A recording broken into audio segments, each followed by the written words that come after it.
আজ আপনাদের নিয়ে যাব শ্রী রামচন্দ্রের জন্মভূমি অযোধ্যায়, যেখানে গেলে পাবেন রামলালার দর্শন এবং সাথে থাকবে সদ্য উদ্বোধন হওয়া রাম মন্দির দেখার সুযোগ। অযোধ্যায় কিভাবে পৌঁছাবেন, কোথায় থাকবেন, কত টাকা খরচ এবং কি কি দেখবেন, সব তথ্য জানাবো এই ভিডিওতে। তাই ভিডিও স্কিপ না করে শেষ পর্যন্ত দেখুন।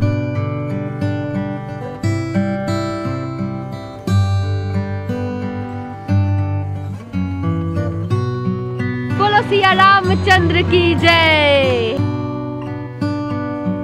जय श्री राम। आज আমাদের গন্তব্য হচ্ছে অযোধ্যা রাম মন্দির। অযোধ্যা ধাম পৌঁছানোর জন্য হাতে গোনা কয়েকটি ট্রেন আছে। তার মধ্যে আমরা গিয়েছিলাম 13009 দুন এক্সপ্রেসে করে, যেটা রাত 8:25 নাগাদ হাওড়া থেকে ছেড়ে পরের দিন 1:53 নাগাদ অযোধ্যা ধাম পৌঁছে দেবে। এই ট্রেনে স্লিপার ক্লাসের ভাড়া 445 টাকা পার হেড এবং থার্ড এসির ভাড়া 1195 টাকা করে।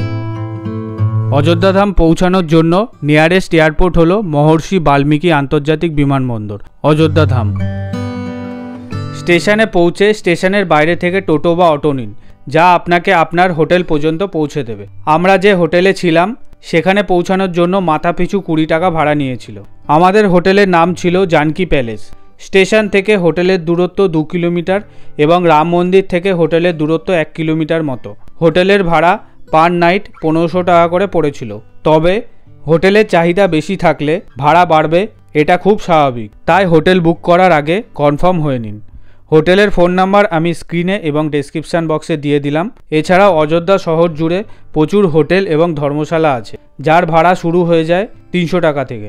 বেশ কিছু হোটেল এবং ধর্মশালার ফোন নাম্বার আমি ডেসক্রিপশান বক্সে দিয়ে দিলাম, চাইলে চেক করে নিতে পারেন। হোটেলে পৌঁছে একটু ফ্রেশ হয়ে সন্ধ্যে 6টা নাগাদ একটি টোটো করে চলে যান সরজু নদীর সন্ধ্যা আরতি দেখতে। সেক্ষেত্রে টোটো ভাড়া মাথা পিছু 20 টাকা করে পড়বে। সরজু নদীর ধারে সন্ধ্যেবেলায় যে সন্ধ্যা আরতি হয়, সরজু মাকে উৎসর্গ করে যে সন্ধ্যা আরতি হয়, সেখানে আছি। প্রচণ্ড ঠান্ডা, মুখ থেকে ধোয়া বেরোচ্ছে, ঠান্ডায় দাঁড়ানো যাচ্ছে না। তারপরেও দেখছেন প্রচুর মানুষ এসছে, প্রচুর মানুষের সমাগম হয়েছে। যেরকম বেনারসের গঙ্গা আরতি ফেমাস, সেরকম অযোধ্যার সরজু নদীর এই সন্ধ্যা আরতিও কিন্তু ফেমাস। আমরা এখন সরজু নদীর সন্ধ্যা আরতি দেখছি, আপনারাও দেখুন আমাদের সাথে। আর অযোধ্যা ঘুরতে আসলে এটা কিন্তু একদম মিস করা যাবে না। সন্ধ্যা আরতি কিন্তু সন্ধ্যে 6টায় শুরু হয় আর এখন 6:26 বাজে। সন্ধ্যা আরতি এইমাত্র শেষ হলো। আরতি দেখা শেষ হলে পায়ে হেঁটে দেখে নিন লতা মঙ্গেশকর চক, রামকি পেড়ি ও নাগেশ্বরনাথ মন্দির। যদিও আমরা এই স্পটগুলি পরের দিন দেখেছিলাম, আপনারা চাইলে কিন্তু পরের দিনও দেখে নিতে পারেন। এই স্পটগুলি পায়ে হাঁটা দূরত্বে অবস্থিত। তারপর হোটেলে ফিরে রাতের খাবার খেয়ে তাড়াতাড়ি শুয়ে পড়ুন। পরদিন ভোর ভোর বেরিয়ে পড়ুন একটি টোটো করে রামলালার দর্শনে। সামনের অবস্থা দেখেছেন, পুরো কুয়াশায় Dhaka. Good morning everyone from Ayodhya. আজ আমাদের অযোধ্যাতে সেকেন্ড ডে। তো এখন আমরা যাচ্ছি রামলালা দর্শনে। সকালের আলো এখনো ভালোভাবে ফোটেনি, চারিদিক কুয়াশায় ঢাকা, আমরা তার মাঝখান দিয়ে হেঁটে যাচ্ছি।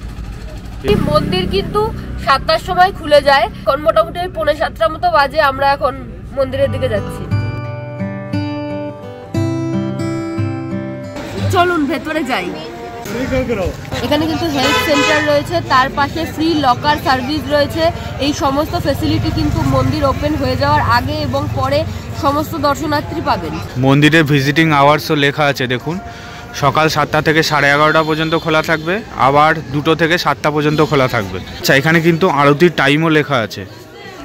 মন্দিরের ভেতরে কোনো ইলেকট্রনিক্স গ্যাজেট অ্যালাউ নেই, তাই সমস্ত কিছু মন্দিরের বাইরে লকার রুমে রেখে আপনাদেরকে ভেতরে প্রবেশ করতে হবে। এত সুন্দর লাগছে, আমার প্রথম দেখা মন্দিরে, আমি প্রথম প্রবেশ করলাম। আমার এত সুন্দর লাগছে, এই করিডোরের জায়গাটা ভীষণ সুন্দর লাগছে। আর এরকম কুয়াশাতে তো আরো বেশি বেশি বেশি ভালো লাগছে। যে মেন গেটটা, সেইখান থেকে মন্দিরের দূরত্ব কিন্তু বেশ খানিকটা।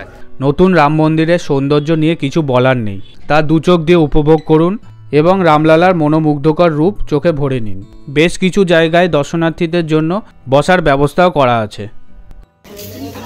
এখানে হচ্ছে দর্শনার্থীদের জন্য পানীয় জলের ব্যবস্থাও করেছে। দর্শন শেষে সকালে ব্রেকফাস্ট সেরে নিন। রাম মন্দির থেকে এই খাবারের দোকানটিতে আসতে মাথাপিছু ভাড়া পড়েছিল 10 টাকা করে।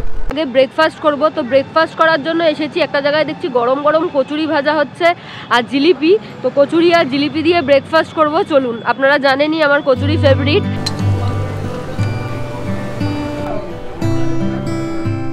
এখানে একটু নতুন ধরনের কচুরি, ঘুগনি, চাটনি, দই সমস্ত কিছু দিয়ে একসাথে দিয়েছে। 4 টাইপের, এক পিস কচুরির দাম মানে এরকম বানিয়ে দেবে 15 টাকা। আর জিলিপি আছে গরম গরম, 100 গ্রামের দাম 16 টাকা। ভাইয়া দোকান का লোকেশন क्या है? छोटी देव काली मंदिर रामपथ रोड। আচ্ছা, রাম মন্দির কিন্তু এখান থেকে 1 কিলোমিটার দূরে। কচুরি ট্রাই করলাম, এতটা ভালো না, তবে সিঙ্গারা চাট খাচ্ছি এখন। 15 টাকা দাম নিয়েছে, অসাধারণ খেতে, দারুণ। আর টক দইয়ের টেস্টটা একদম দারুণ। দোকানের নাম কিন্তু মৌরিয়া মিষ্টান্ন ভান্ডার। এই দোকানের খাবার টেস্ট করলাম, পাশেও একটা দোকান আছে সেই দোকানেরও খাবার টেস্ট করলাম। দুটো দোকানের মধ্যে এই দোকানের খাবারটা বেশি বেটার লাগলো। এটা কিন্তু রাম মন্দির থেকে মোটামুটি 1 কিলোমিটার দূরত্বে অবস্থিত। আপনারা এসে কিন্তু এখানে ট্রাই করতে পারেন। বিভিন্ন মিষ্টির আইটেমও দেখলাম আর বেশ ভালো ভিড় দোকানটায়, মোটামুটি লোকজন লাইন দিয়ে খাচ্ছে এখানে। আমরা যেখান থেকে খাবার খেলাম এই রাস্তাটার নাম হচ্ছে ছোটি দেবকালী। সিঙ্গারার চাটটা কিন্তু মাস্ট ট্রাই, দারুণ লাগলো। আমার পিছনে দেখেছেন তো কি রয়েছে? রাম মন্দিরের আশেপাশে ঘুরে দেখার জন্য রয়েছে বেশ কয়েকটি জায়গা। আমাদের টোটো ভাড়া পড়েছিল 1600 টাকা। অযোধ্যা জুড়ে প্রচুর টোটো এবং অটো আছে, আপনারা চাইলে অযোধ্যা পৌঁছেও টোটো বুক করতে পারেন। আমরা যার সাথে ঘুরেছিলাম তার ফোন নাম্বার স্ক্রিনে এবং ডেসক্রিপশান বক্সে দিয়ে দেবো, চাইলে যোগাযোগ করে নিতে পারেন। খুবই ভালোভাবে আমাদেরকে ঘুরিয়েছিল। আজকের আমাদের প্রথম স্পট হচ্ছে সরায়ু নদী। তো এই হলো নদী। এই নদী কিন্তু রামের বনবাস থেকে অযোধ্যার প্রত্যাবর্তন সমস্ত কিছুরই সাক্ষী। এই নদীকে দু চোখ ভরে দেখবো এবং আমাদের নেক্সট গন্তব্যের দিকে এগিয়ে যাব।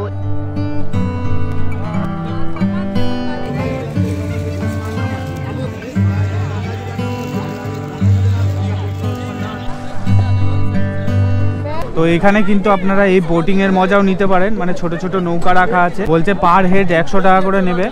এই লক্ষ্মণ ঘাট যেটা বলছে সেইটা পুরোটা আপনাদেরকে ঘুরিয়ে দেখাবে। এই সরায়ু নদীতে ঘুরতে আসলে এই জল স্পর্শ করতে একদম ভুলবেন না, কারণ এই জল খুবই পবিত্র বলে মানা হয়।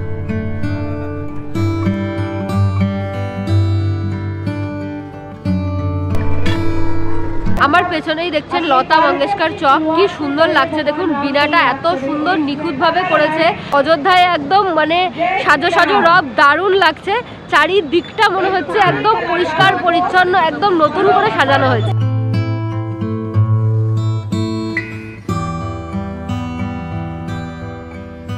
দাঁড়িয়ে আছি হচ্ছে রাম কি প্যারি।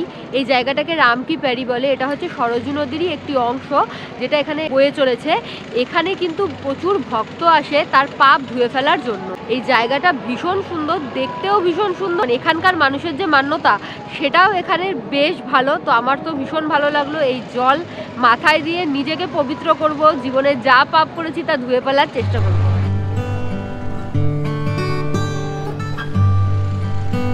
बोलो सिया रामचंद्र की जय।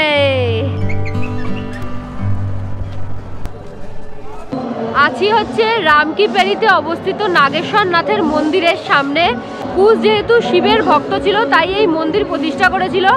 মন্দিরে দর্শন করবো।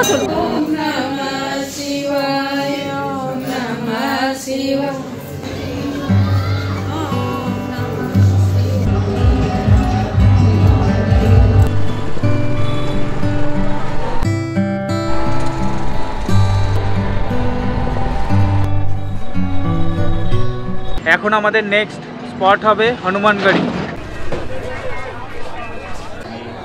দাঁড়িয়ে আছি হনুমানগড়ির সামনে, যেটা অযোধ্যার হনুমান মন্দির। ভেতরে ক্যামেরা অ্যালাউ নেই, ফোন নিয়ে ভেতরে যেতে পারবো। তো দর্শন করে আসি চলুন। এই হনুমানগড়ি কিন্তু অযোধ্যার সমস্ত দর্শনীয় স্থানগুলোর মধ্যে অন্যতম।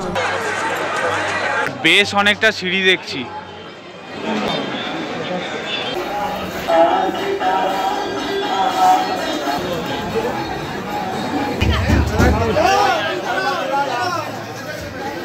হনুমানজির দর্শন করলাম, দারুণ লাগলো, মনটা পুরো শান্ত হয়ে গেল।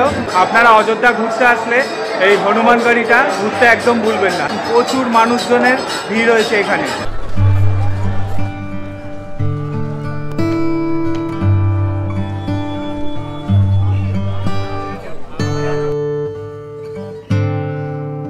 দশরথ মহলটা কিন্তু হনুমানগড়ি থেকে বেশ সামনে, মোটামুটি 4 থেকে 5 মিনিটের হাঁটা পথে। এখানে কিন্তু ফ্রিতে প্রসাদও দিচ্ছে।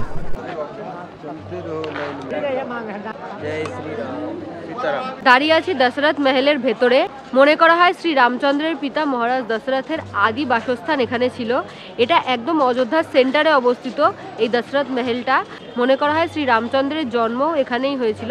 এখানে রামচন্দ্র, লক্ষ্মণ এবং সীতা মাতার মূর্তি স্থাপন করা রয়েছে।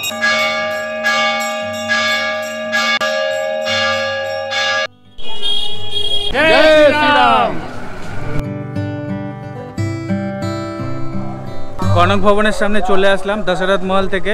ওই মোটামুটি 5 মিনিটের হাঁটা পথে আপনারা কিন্তু এই জায়গাটায় পৌঁছে যাবেন। এই পুরোনো দিনের আর্কিটেকচারগুলো দারুণ দেখতে লাগে। এটা হলো কনক ভবন। কথিত আছে যে মাতা কইকেয়ী সীতা মাতাকে এই ভবনটি দানে দিয়েছিল। এটা হচ্ছে রামচন্দ্র এবং সীতা মাতার নিজস্ব পার্সোনাল ভবন। এটা যে পুরনো মহলটা যেটা ছিল, পুরনো যে ভবনটা ছিল সেটা তো ধ্বংস হয়ে গিয়েছিল। তারপর ভগবান কৃষ্ণ নাকি নিজে হাতে এটাকে রিপেয়ার করেছিলেন, সমস্তটাই কথিত আছে। যাই হোক, এখন তো আমরা ভেতরে গিয়ে দর্শন করতে পারলাম না, কারণ দুপুর 12টা থেকে 3টে পর্যন্ত এই মন্দিরের দ্বার বন্ধ হয়ে যায়। এখন বন্ধ পেলাম। যাই হোক, আবার যখন আসবো অযোধ্যা তখন দর্শন করে ফিরবো। আপনারা আসলে কিন্তু এই টাইমটা বাদ দিয়ে আসবেন।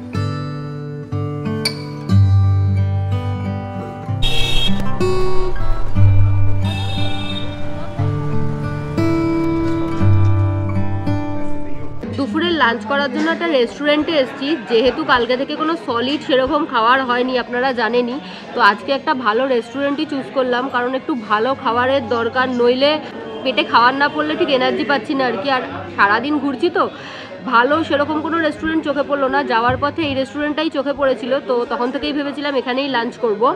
রেস্টুরেন্টের নাম হচ্ছে চাটরি রেস্টুরেন্ট। এটা ওই রোডের ওপরে, যেখান থেকে আমরা কচুরি খেয়েছিলাম তার থেকে একটু আগে আর কি, সরজু নদীর দিকে যাওয়ার পথে পড়ে। এখানে পরিবেশটা ভীষণ ভালো, সাজানো গোছানো, আর দামটাও একটু বেশি।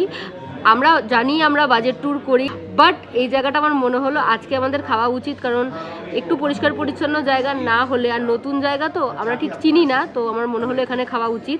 একটা ভেজ থালি অর্ডার করেছে রাহুল, যেটাতে অনেক কিছু থাকবে, আসলে তো দেখাবোই। সেটার দাম নেবে হচ্ছে 200 টাকা, মানে 199 টাকা। আর আমি একটা ফ্রাইড রাইসের কম্বো নিয়েছি, ফ্রাইড রাইস আর মাঞ্চুরিয়ান কম্বো, যেটা হচ্ছে 249 দাম। আর রেস্টুরেন্টের অ্যাম্বিয়েন্সটা কিন্তু দারুণ।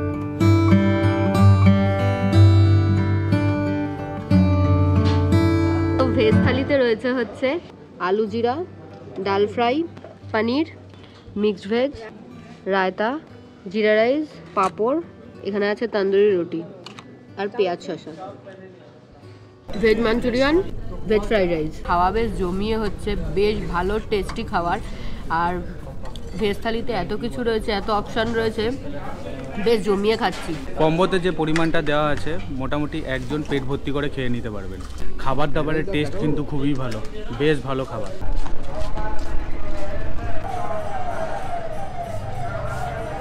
তো আমার পেছনেই দেখতে পাচ্ছেন বড়া হনুমান।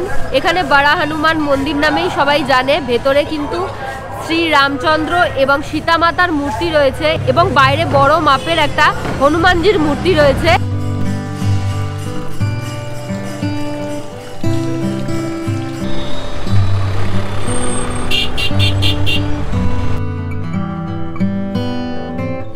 আছি মণি পর্বতের সামনে। মণি পর্বতের হিস্ট্রিটা হচ্ছে সবই পৌরাণিক হিস্ট্রি। হনুমানজি যখন লক্ষ্মণের প্রাণ বাঁচানোর জন্য যখন পর্বত নিয়ে যাচ্ছিলেন, তখন ভরত বান মেরেছিল। পর্বতের একটা টুকরো এই মণি পর্বতে এসে পড়েছিল। সেই থেকেই এই জায়গাটা অযোধ্যাতে ভীষণভাবে ফেমাস। বেশ অনেকটা সিঁড়ি ভেঙে ওপরে উঠতে হবে দেখছি। যত সন্ধে হচ্ছে তত ঠান্ডা বাড়ছে, বেশ ভালো ঠান্ডা রয়েছে। যারা রাম মন্দির ওপেনিংয়ের পরপরেই আসার প্ল্যানে রয়েছেন, তারা কিন্তু বেশ ভালো মানের শীতের জামাকাপড় সঙ্গে করে নিয়ে আসবেন।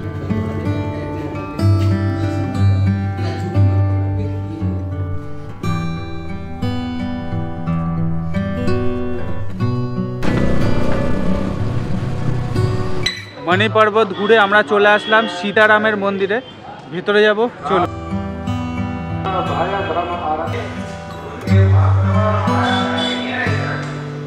এখন চলে আসলাম শ্রী রাম কি দরবারে। এটা হচ্ছে শ্রী রাম কি দরবার। এটা সেই জায়গা যেখানে শ্রীরামের রাজত্বকালে দরবার বসতো, তার জন্য এই জায়গাটার নাম হচ্ছে শ্রী রাম কি দরবার। সমস্ত দর্শনীয় স্থান ঘুরে রাত 8:53 নাগাদ 13152 কলকাতা এক্সপ্রেস ধরে বাড়ি ফিরতে পারেন। এই সম্পূর্ণ ট্যুরটা 1 নাইট 2 ডেজে করতে পারেন। এই ট্যুরে আমাদের দুজনের খরচা পড়েছিল 7,000 টাকা মতো। আজকের ভিডিও এখানেই শেষ করছি। ভিডিও ভালো লাগলে please do like, share and subscribe শৈলিশ lifestyle. Thank you for watching.